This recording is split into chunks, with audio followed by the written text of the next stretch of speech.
அன்பார்ந்த சகோதர சகோதரிகளே, தொடக்கத்திலே நம்முடைய பங்கு தந்தை என்னை பற்றி மிகவும் கொஞ்சம் அதிகமாக சொன்னார். ஆனால் குரு தான், சீடன் தான். சீடன் எப்பொழுதுமே குருவாக மாற முடியாது. அதேபோல் ஆசிரியர் தான், மாணவர்கள் தான். மாணவன் ஆசிரியராக மாற முடியாது. ஃபாதர் ராக் நாங்கள் ஒன்றா படிக்கும்போது வயசு அப்போ 17 வயசு சாந்தோமில் ஏறத்தாழ ஒரு வருடம் எங்களுக்கு உதவி அதிபராக நம்முடைய தந்தை இருந்தார். அவர்களின் வழிகாட்டலில்தான் நாங்கள் இறை அன்பை அறிந்து கொண்டோம், இறை அழைத்தலை புரிந்து கொண்டோம். நாங்கள் இன்று குருக்களாக இருக்கிறோம் என்றால், பணி செய்கிறோம் என்றால், அதற்கு வித்திட்டவர்கள், எங்களை செம்மையாக்கியவர்கள் இவர்கள்தான். ஆகவே குரு தான், சீடன் தான். அது தெரிந்தோ தெரியாமலோ நான் குரு பட்டம் பெற்ற பிறகு 94ஆம் ஆண்டு சென்னை 8ஆம் தேதி, எனக்கு மே 8ஆம் தேதி குரு பட்டம் நடந்தது. நான் 11ஆம் தேதி சென்னை வந்தேன். திருப்பள்ளி வைத்துவிட்டு சென்னை வந்தேன். 13ஆம் தேதி என்னுடைய பங்கிலே, ஆரியாபுரம் பங்கிலே என்னுடைய முதல் திருப்பள்ளி, 2 திருப்பள்ளி அரேஞ்ச் பண்ணியிருந்தாங்க. ஸோ 12th அன்றைக்கு நடுவு ஒன்றே இருந்துச்சு. எனக்கு எங்கே பூசி போகிறதுன்னு தெரியல. திடீர்னு ஃபாதர் வீட்டுக்கு ஃபோன் பண்ணி, என்னடா பண்ணுறேன்னாரு. வீட்டில் இருக்கோம் ஃபாதர்னு, வாடா கோயிலுக்குன்னாரு. அப்போ பெசன்ட் நகர் அன்னை மரியாளுடைய ஆலயத்தினுடைய அதிபராக இருந்தார், பங்கு இருந்தார். என்னுடைய முதல் திருப்பலி ஃபாதருடைய பங்கில் தான் நான் நிறைவேற்றினேன். அதுக்கப்புறம் தான் என் பேரிஷ்க்கு போனேன் பூச வைக்கிறதுக்கு. அது மட்டும் கிடையாது, ஆயராக அறிவிக்கப்பட்ட பிறகு 29ஆம் தேதி, இந்த மாதம் 29ஆம் தேதி வரும், 3 ஆண்டுகள் முன்னதாக அறிவிக்கப்பட்ட பிறகு நான் முதல் முறையாக சென்னை வந்த பொழுது, நான் சென்னை மண்ணிலே நிறைவேற்றிய முதல் திருப்பள்ளி சின்னமலை கோயிலில் தான். ஒரு ப்ரைவேட் மாஸ் வச்சோம். ஃபாதர் லாரன்ஸ் இருந்தார், ஃபாதர் ஃபெலிக்ஸ் இருந்தார், அவரும் எங்களை தயாரித்தவர் தான். ஃபாதர் ராக், நாங்கள் 4 பேரும் ஒன்றா சேர்ந்து பூச வச்சோம். என்னுடைய ஆயராக அறிவிக்கப்பட்ட பிறகு முதல் திருப்பள்ளி சென்னை மண்ணிலே அவரோடு சேர்ந்தான் வச்சேன். அது மட்டும் கிடையாது, நான் பூசும்போது சொன்னேன், என்னுடைய விருது வாக்கு பற்றி சொன்னேன். என்னுடைய விருது வாக்கு காட் லவ்ஸ் எ சியர்ஃபுல் கிவர். நான் ஃபாதரை கேட்கவே இல்லை, நானாக முடிவு பண்ணது. அப்புறம் பார்த்தா அவருடைய விருதுவாக்கும் அதுதான், ரெண்டுமே ஒன்று தான். எனக்கு தெரியாது, அதை பற்றி தெரியவே தெரியாது. நான் முடிவு பண்ணிட்டு வந்துட்டு நான் ஜஸ்ட் கேஷுவலாக அனௌன்ஸ் பண்ணேன். என்னுடைய விருதுவாக்கு காட் லவ்ஸ் எ சியர்ஃபுல் கிவர்னு. உடனே ஃபாதர் அப்போ சொன்னார், அதுதான் என்னதுன்னாரு. ஆகவே எங்களுக்குள் இருக்கும் அந்த ஒரு ஒரு அன்பு எப்பொழுதும் இருக்கும். அவரை பார்த்தால் இன்னைக்கும் நான் என்னுடைய வார்த்தையை அறிந்து சொல்கிறேன், பயம் இருக்கிறது. ஏனென்றால் எங்களுடைய குருவானவர் அவர் மேல் இருக்கும் அன்பு, அந்த பாசம், அந்த மதிப்பு, மரியாதை, அந்த பயம் இன்னும் குறையவில்லை, இனியும் குறையாது. ஏனென்றால் எங்களுக்கு அவர் தான் குருவாகவே. Father, thank you very much for being part of my life and you led us into this ministry. Today what we are is because of you, partly because of you. So I am always grateful to you, and thanks to Father Felix இங்கக்கார். அவர் எங்களோட Regency பாஸாக இருந்தார் அதே வருஷம்தான். அப்போ நாங்கள் 16 வயசு தான். அவரும் குருமானவர் இருந்தார், ஃபாதர் ஆகலை. அப்போது எங்களுக்கு இன்சார்ஜ் பிரதராக இருந்தார். ராக்கும் நானும் ஒரே நாளில் ஜூன் 15ஆம் தேதி 1981 ஒன்றா செமினரிக்கு போனோம். அவன் ஆஃப் பேண்ட்டு, நான் ஃபுல் பேண்ட்டு, அவ்வளோதான் டிஃப்ரென்ஸு. அப்போயும் குள்ளமாக தான் இருந்தான், நான் ஹைட்டாக இருந்தேன். அப்போ ஒல்லியாக இருந்தான். இப்போ ஆல்மோஸ்ட் 4 பங்காகிட்டான். மேலே போகலை, சைடில் போயிட்டான். நாங்கள் ஒன்றாக இருந்தோம். அப்போ இருந்து இப்போ வரலும் எங்களுடைய அன்பு தொடர்ந்து கொண்டு இருக்கிறது. இது மட்டும் கிடையாது, சில குருக்கள் இருக்கிறார்கள். நாங்கள் எப்பொழுதும் ஒன்றா இருந்தோம். பல மேட்ராஸிலே பணிபுரிந்தாலும் எங்களுடைய அன்பு குறையவில்லை, மதிப்பு குறையவில்லை. ஒருவருக்கு கூறும் அறிவுரைகள் என்றுமே குறையவில்லை. ஆகவே குறிப்பாக இந்த 3 குருக்களுக்கும், father Lawrence Raj, father Felix, father ராக்குக்கு இந்த திருப்பள்ளியிலே என்னுடைய மனமார்ந்த நன்றியையும் அன்பையும் வெளிக்காட்ட நான் கடமைப்பட்டிருக்கிறேன். உங்களுக்கும் நன்றி என்னை அழைத்ததற்கு. இன்றைய திருவிழாவின் முதல் நாளிலே நாம் எடுத்திருக்கும் அந்த முக்கிய பாயிண்ட் இங்கே போட்டிருக்காங்க, நற்செய்தியும் நாவிழா நாயகருடைய திருநாள். இன்னைக்கு 2 பாட்டாக பிரிச்சிடலாம். ஒன்று நற்செய்தி, ஒன்று ரெண்டாவது புனித அந்தோனியார், 2ஆக பிரிச்சிடலாம். நற்செய்தி என்பது ஆங்கிலத்திலே சொல்ல வேண்டும் என்றால் ஒரு ஸ்டாட்டிக் ரியாலிட்டி கிடையாது. எப்பயோ சொன்ன வார்த்தை, எப்பயோ எழுத வார்த்தை, அப்படி கிடையாது. சில மொழிகள் இருந்தது, இப்போது கிடையாது. சில மொழிகள் நம்ம தமிழ் மொழி வந்து மிக பழமையான மொழி, இப்போ இருக்கு, பேசிட்டு இருக்கோம். ஆனால் நிறைய மொழிகள் காணாமல் போச்சு. இருந்துச்சு முதல்ல, இப்போ கிடையாது. இப்போ பைபிளில் எழுதுறது வந்து ஹீப்ரு லாங்குவேஜ், அது இப்போ கிடையாது. லாட்டின் பாஷை அழிந்து கொண்டிருக்கிறது. ஆகவே பல மொழிகள் அழிந்து விட்டன, சில மொழிகள் உயிரோடு இருக்கின்றது. அதே போல் கடவுளுடைய வார்த்தை உயிருள்ள வார்த்தை, அழிந்த வார்த்தை கிடையாது, அழியும் வார்த்தை கிடையாது. முதல் பாயிண்ட். ரெண்டாவது, கடவுளுடைய வார்த்தை உயிர் வாழும் வார்த்தை என்று சொன்னால் அந்த உள்ளர்த்தம் என்ன? அந்த வார்த்தையானது வெளிப்படுத்தப்பட வேண்டும், அந்த வார்த்தையானது அறிவிக்கப்பட வேண்டும். ஆகவே சொல்லலாம், கடவுளுடைய கிருபையால், அவருடைய இரக்கத்தினால், அவருடைய பரிந்துரையினால், அவருடைய ஆசீர்வாதத்தினால் கடவுளின் வார்த்தையை கடவுளின் வார்த்தையாக பாவித்து விசுவசித்து மற்ற மக்களுக்கு நம்முடைய வாழ்க்கையாலும் வார்த்தையாலும் அறிவிக்கப்பட வேண்டிய வார்த்தை தான் நற்செய்தி வார்த்தை. மறுபடியும் சொல்றேன், கடவுளுடைய அருளினால் கடவுளுடைய வார்த்தையை விசுவசித்து அதே அருளினால் அந்த வார்த்தையை நம்முடைய வாழ்க்கையாலும் வார்த்தையாலும் வெளிப்படுத்தும் பொழுதுதான் அந்த இறை வார்த்தை என்பது அந்த இறை வார்த்தையினுடைய முழு பரிமாணத்தை அடைகின்றது. ஆகவே எப்பயும் ஞாபகம் வச்சுக்கணும், வெறும் சும்மா நற்செய்தி கிடையாது. நற்செய்தியை நாம் வாழ அழைக்கப்பட்டிருக்கிறோம். நற்செய்தி வாழப்பட வேண்டும். உயிருள்ள வார்த்தையை உயிருள்ள வார்த்தையாக வைக்க வேண்டும். அதற்கு நம்முடைய வாழ்க்கையும் தேவையை, நம்முடைய வார்த்தையும் தேவை, முக்கியமானது. ஆனால் அந்த வாழ்க்கை என்ற வார்த்தை பொழுது இறை வார்த்தையை வாழ்க்கையிலே பரிந்துரைக்க வேண்டும், வாழ்க்கையிலே அறிவிக்கும் சொல்லும் பொழுது என்ன அர்த்தம்? அந்த இறை வாழ்க்கை வாழப்பட வேண்டும் முதலிலே, அதுதான் முக்கியம். இப்போ நிறைய மக்கள் வந்திருப்பாங்க இங்கே, இந்த பங்கு மக்கள் இருக்காங்க, வெளி மக்கள் இருக்கீங்க. இன்னைக்கு இதே மாதிரி ஒவ்வொரு நாளும் கூட்டம் வரும். குறிப்பாக திருவிழா நாளில் மிகப்பெரிய கூட்டம் வரும். இங்கே மட்டும் கிடையாது, சில திருத்தலங்களிலே மிக அதிகமாக லட்ச மக்கள் போகிறாங்க கோயிலுக்கு. இப்போ வேளாண் கோயில் இருக்கு, பெசனர் கோயில் இருக்கு, நிறைய மக்கள் போகிறாங்க. நல்லதுதான், பக்தி தேவைதான். ஆனால் அந்த பக்தியானது பக்தியிலேயே தொடங்கி பக்தியிலேயே முடிந்து விட்டால் அந்த பக்திக்கு அர்த்தம் கிடையாது. அதைத்தான் இன்றைய தொடக்கத்திலே நம்முடைய தந்தையார் சொன்னார். பக்தியானது பக்தியிலே தொடங்கி பக்தியிலே முடிந்து விட்டால் அர்த்தமே கிடையாது. இங்க அந்த கோயில், நான் இங்க வந்துட்டேன் பூசைக்கு, நாளைக்கு செபஸ்தியா கோயில் திருவிழா அங்க போறேன், நாளன்னைக்கு மாதா கோயில் திருவிழா அங்க போறேன், நாளன்னைக்கு அடுத்த நாள் இறுதியாண்ட கோயில் திருவிழா அங்க போறேன். போகலாம், போகணும், அது நம்முடைய விசுவாசத்தின் வெளிப்பட. ஆனால் நாம் ஏன் போறோம்? எதுக்கு போறோம்? என்ன செய்ய போறோம்? அப்புறம் அதுதான் முக்கியம்.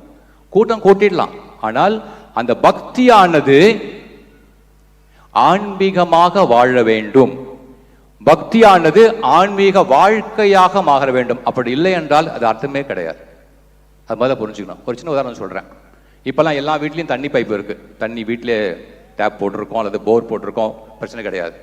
அந்த காலத்தில் ஒரு 30-40 இயர்ஸ் முன்னாடி பார்த்தீங்கன்னா அம்மாக்களுக்கு தெரியும், அப்பாக்களுக்கு தெரியும், பெரியவங்களுக்கு தெரியும், எல்லா வீட்லையும் டேப் கிடையாது.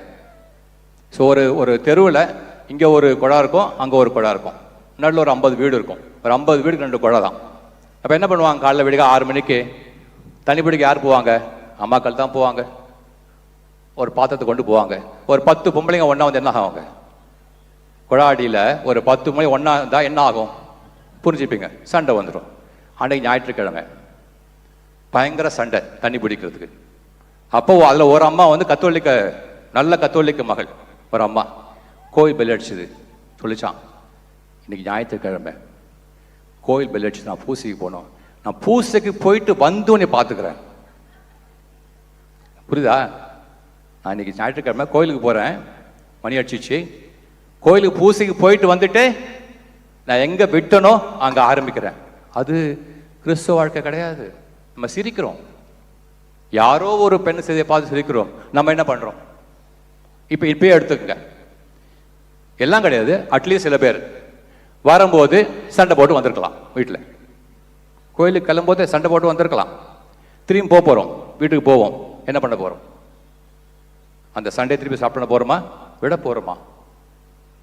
எவ்வளவு மனத்தான்கள் நம்முடைய மனதில் இருக்கிறது. என்னுடைய அண்ணனை பற்றி, தம்பியை பற்றி, அக்காவை பற்றி, தங்கச்சியை பற்றி, அம்மாவை பற்றி, அப்பாவை பற்றி, மகனை பற்றி, மகளை பற்றி எவ்வளவோ மனத்தாங்கள் இருக்கிறது. அதெல்லாம் சேர்த்து தான் நமக்கு வந்திருக்கோம். இப்போ பூசைக்கு வந்திருக்கோம். நன்மை வாங்க போறோம், திரும்பி போறோம். அந்த மனத்தாங்கல் எங்க போச்சு? காணாம போச்சா? இருக்குதா? காணாம போகல. இருந்துச்சுன்னா என்ன அர்த்தம்? அந்த அம்மாவா நம்மளதான். நான் பூசைக்கு போறேன், திரும்பி வந்து பாத்துக்கிறேன். நம்ம அதான் பண்ணிட்டு இருக்கோம். அது என்ன அர்த்தம்னா பக்தியை அறிவிக்க இங்க வந்துட்டோம். ஆனால் அந்த பக்தியை ஆன்மீகமாக வாழ்க்கையாக மாற்றாமல் நாம் மறுபடியும் வீட்டுக்கு போறோம். அங்கதான் தப்புறது. ஆகவே நாம் இன்று யோசிக்க வேண்டியது, நான் இங்கு வந்திருக்கிறது அந்தோனியாரை போற்றுவது வெறும் பக்தியா, அல்லது அவர் வழியாக, இத்திருவிழா வழியாக என்னுடைய பக்தியை நான் ஆன்மீகமாக மாற்றுகின்றேனா என்ற கேள்விக்கு நாம் அனைவரும் பதில் சொல்லணும். அது மட்டும் கிடையாது. ஆண்டவருடைய வார்த்தையை நம்புவதற்கு, விசுவசிப்பதற்கு ஆண்டவருடைய அருள் தேவைப்படுகிறது. ஆண்டவருடைய அருளும் கிருபையும் எப்ப கிடைக்குது நமக்கு? ஆண்டவருடைய வார்த்தையை படிக்கிறோம், ஆண்டவர் அருள் கிடைக்கும். குறிப்பாக அருட்சாதனத்தின் வழியாக நாம் ஆண்டவருடைய வரங்களை பெற்றுக் கொள்ளுகிறோம். ஞானஸ்நானம், உறுதி பூசல், புதுநன்மை, பாவ மன்னிப்பு, குருத்துவ வாழ்க்கை, திருமண வாழ்க்கை, நோயில் பூசல், 7 அருட்சாதனம். அதன் வழியாக நாம் ஆண்டவருடைய அருளை பெற்றுக் கொள்ளுகின்றோம். நான் ஒரு கேள்வி கேட்கிறேன். நம்ம ஞானஸ்தானம் வாங்கணும், திரும்பி எங்க போனோம்? வீட்டுக்கு தாங்க போனோம். நம்ம குழந்தையா இருந்திருப்போம், அம்மா அப்பா கொண்டு இருப்பாங்க வீட்டுக்கு போறோம். இங்க கோயிலில் பாவசனை பண்றோம், கன்ஃபெஷன் பண்றோம். எங்க திரும்பி போறோம்? வீட்டுக்கு திரும்பி போறோம். இப்பெல்லாம் பூசைக்கு வந்திருக்கோம், திரும்பி எங்க போவோம்? இப்ப நன்மை வாங்க போறோம், வீட்டுக்கு போவோம். உறுதி பூசல் வாங்கணும், வீட்டுக்கு போகணும். ஒரு சாமியார் ஆனர், அவர் வீட்டு தான் திருப்பி போவார், வீட்டுக்கு போவார். திருமண வாழ்க்கை, திருமணம் ஆயிடுச்சு, வீட்டுக்கு போறோம். நோயில் பூசுதில்லே உடல் குணமானால் நாம் இந்த வீட்டுக்கு போவோம்.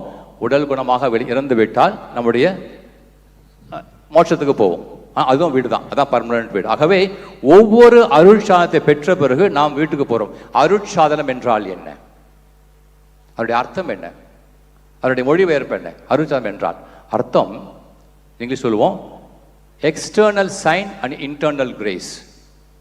வெளியிலே ஒரு சின்னத்தை பார்க்கிறோம், ஒரு பிம்பத்தை பார்க்கிறோம், உள்ளே நாம் ஆண்டவருடைய கிருபையை பெற்றுக்கொள்கிறோம். உதாரணமாக ஞானஸ்தானம், வெளியே ஃபாதர் தண்ணி ஊத்துறாரு, அதை நாம் பார்க்கிறோம்.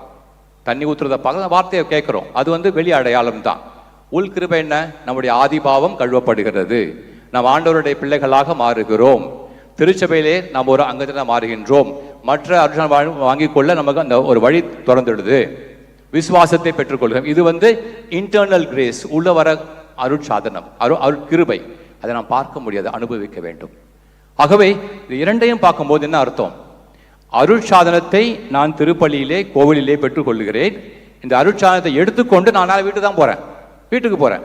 ஆகவே இந்த அருட்சாதன வாழ்க்கையை முதலிலே நான் வாழ வேண்டியது என் வீட்டில் தான். அதுதான் முக்கியம், அதை மறக்கக்கூடாது. வாங்கிட்டு நம்ம ஹோட்டலுக்கு போல, கடைக்கு போல, ஷாப்பிங்க்கு போல, மால் போல, வீட்டு தான் போறோம். இப்ப என்ன அர்த்தம்? இங்கு நாம் பெற்ற அருளை நாம் நம்முடைய வீட்டுக்கு சென்று அங்கு வாழ வேண்டும், வாழ அழைக்கப்பட்டிருக்கிறோம். அப்பொழுதுதான் அந்த அருட்சாதன அருளானது முழுமையாக மாற்றப்படுகின்றது, அல்லது அது பாதியாயிடும். ஆகவே நாம் அதை யோசித்து பார்க்க நான் அழைக்கின்றது. அது மட்டும் கிடையாது. இப்போ குற்றங்கள் எடுத்துங்க. இப்போ நிறைய சின்ன பிள்ளைங்க இங்கே இருக்கு. சின்ன பிள்ளைங்க நார்மலாக இந்த பாவசம் வரும்போது, கன்ஃபெஷன் வரும்போது அவங்க சொல்ற சில பாவங்கள் நான் ஜென்ரலாக சொல்லுவாங்க. நான் திருடனன்னு சொல்லுவாங்க, பொய் சொன்னேன், பெரியவங்களை அம்மா அப்பா மதிக்கலை. இதெல்லாம் சொல்ற ஒரு காமன் சீன்ஸ் தான். திருடுறது, ராபிங், பொய் சொல்றது, அல்லது பெரியவங்களை அம்மா அப்பா மதிக்கலை. நம்முடைய வாழ்க்கையில், எல்லா வாழ்க்கையிலும், என் வாழ்க்கையும் சேர்த்து, எப்போ நம்ம திருட ஆரம்பிச்சோம்? ஃபர்ஸ்ட் எங்கே திருடணும்? நம்ம முதல் திருட்டு நான் எங்கே பண்ணோம்? வீட்டில் தான் பண்ணியிருப்போம். அதுதான் உண்மை. முதல் பொய் எங்கே சொன்னோம்? வீட்டில் தான் சொன்னோம். பெரியவங்களை எங்கே மதிக்கல? முதல்ல ஆரம்பத்தில் வீட்டில் தான். ஆகவே அனைத்து பாவங்களுடைய தொடக்கம் நம் குடும்பம் தான். அது மட்டும் கிடையாது. ஆப்போசிட்ல பாருங்க, கொஞ்சம் பாசிட்டிவா பாருங்க. அன்பு, ஒரு குழந்தை தன்னுடைய தாயை அன்பு செய்கிறது. அன்பு எங்க பெறுது? வீட்டில் தான். மன்னிக்கிறது, அந்த குணமும் வீட்டில் தான். ஆகவே நம்முடைய வாழ்க்கையிலே நிறையையும் குறையையும் தொடங்கும் இடம் நம்ம குடும்பம் தான். அந்த குடும்பத்திலே அருட்சாதன வாழ்க்கையானது ஒரு முழுமையான வாழ்க்கையாக மாற வேண்டும். இறை வார்த்தையானது ஒரு முழுமையான வார்த்தையாக மாற வேண்டும். ஆகவே நம்முடைய வாழ்க்கை சொல்லும்பொழுது கடவுளுடைய அருளினால் இறை வார்த்தையை இறை வார்த்தையாக ஏற்றுக்கொண்டு நம்முடைய வாழ்க்கையிலும் வார்த்தையிலும் அறிவிக்க நாம் அழைக்கப்பட்டிருக்கிறோம். இறை அருளினால் இறை வார்த்தையை ஏற்றுக்கொண்டு நம்முடைய வாழ்க்கையிலும் வார்த்தையாலும் அதை அறிவிக்க நாம் அழைக்கப்பட்டிருக்கிறோம். நம்முடைய இன்னைய ஸ்டேட்டஸ் என்ன, அதை யோசித்து பார்க்கணும். இந்த இறை வார்த்தையை உண்மையாகவே நான் ஏற்றுக்கொள்கிறேனா? இந்த இறை குணங்கள், ஆண்டவருடைய ஆசீர்வாதம், குறிப்பாக அருள்சாதனம் வழியாக பெற்றுக்கொள்கிறேன். அந்த அருள்சாதனத்தை நான் என்னுடைய குடும்பத்திலே என்னுடைய வீட்டிலே வாழ்ந்து கொண்டிருக்கிறேனா? யோசித்து பார்க்கணும். மிக முக்கியமானது. நான் இப்பதான் ஒரு எலெக்ஷன் முடிஞ்சிருக்கு. எல்லாம் சொல்லுவாங்க political change, economic change, social change. எல்லாம் சேஞ்சும் ஓகே, நம்ம எல்லாம் பேசிக்கிறோம். பொலிட்டிக்கல் சேஞ்ச் ஆகுது, எக்கனாமிக் சேஞ்ச் ஆகுது, சோசியல் சேஞ்சஸ் ஆகுது, என்னென்னவே பேசுறோம். நிறைய வார்த்தை ஜாலங்கள் இருக்கு. ஆனா நம்ம பேசாத ஒன்று என்ன? Changes within the family. நம்முடைய குடும்பத்திலே ஏற்பட்டு கொண்டிருக்கும் மாற்றங்கள் என்ன? அதை பற்றி எத்தனை மக்கள் யோசிக்கிறார்கள்? பொலிட்டிக்கல் சேஞ்ச் வந்தா கொஞ்சம் மாற்றம் வரும், என்னுடைய ஃபேமிலியில் மாறாது. பொலிட்டிக்கல் சேஞ்சோ எக்கனாமிக் சேஞ்சோ அது அந்த அளவுக்கு ஒரு ஃபேமிலியை பாதிக்கும். ஆனால் நம் குடும்பத்தில் இருக்கும் அந்த மாற்றங்கள் நம்முடைய குடும்பத்தையே மாற்றி கொண்டிருக்கிறது. ஒரு என்ன சொல்றது, ஒரு கேன்சர் போல, ஒரு புற்றுநோய் போல சில குறைகள் நம்முடைய குடும்பத்தையே மாற்றி கொண்டிருக்கின்றது. அதை நாம் இதுவரை முழுவதுமாக உணரவில்லை. ஆகவே அந்த மாற்றத்தை தடுத்து இறை வாழ்க்கை வாழ ஆண்டவருடைய நற்செய்தி, ஆண்டவர் கொடுத்திருக்கும் அருட்சாதனங்கள் நமக்கு தேவை. அதுதான் நற்செய்தியும் அருட்சாதனம் தான் நம்முடைய பக்தியை ஒரு ஆன்மீக வாழ்க்கையாக மாற்றும். டிவோஷன் இன்டு அ ஸ்பிரிச்சுவாலிட்டி மாற்றும்.